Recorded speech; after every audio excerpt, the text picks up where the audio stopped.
Илгери кыргыздар балдарына ысымды кандайча беришкен? Бул ата-бабаларды урматтоого жана сыйлоого толгон бүтүндөй бир ырым болчу. Ысымды көбүнчө аксакалдар, уруунун акылмандары беришчү. Алар санжырачы менен кеңешип, ысым мурунку бабалардын атына дал келбегендей кылып тандашкан. Кээде ысым наристе төрөлгөндөгү окуяны чагылдырат. Жаан учурунда төрөлсө, атын жаанбай коюшу мүмкүн эле. Той учурунда төрөлсө, тойчу бет. Ата-эненин тилеги да маанилүү роль ойногон.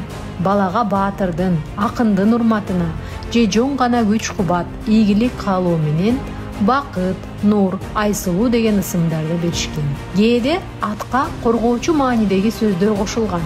Мисалы, теңир берди, теңир берген дегенди билдирип, баланы жамандыктан сактоо максатында коюлган. А сиз өз ысымыңыздын маанисин билесизби?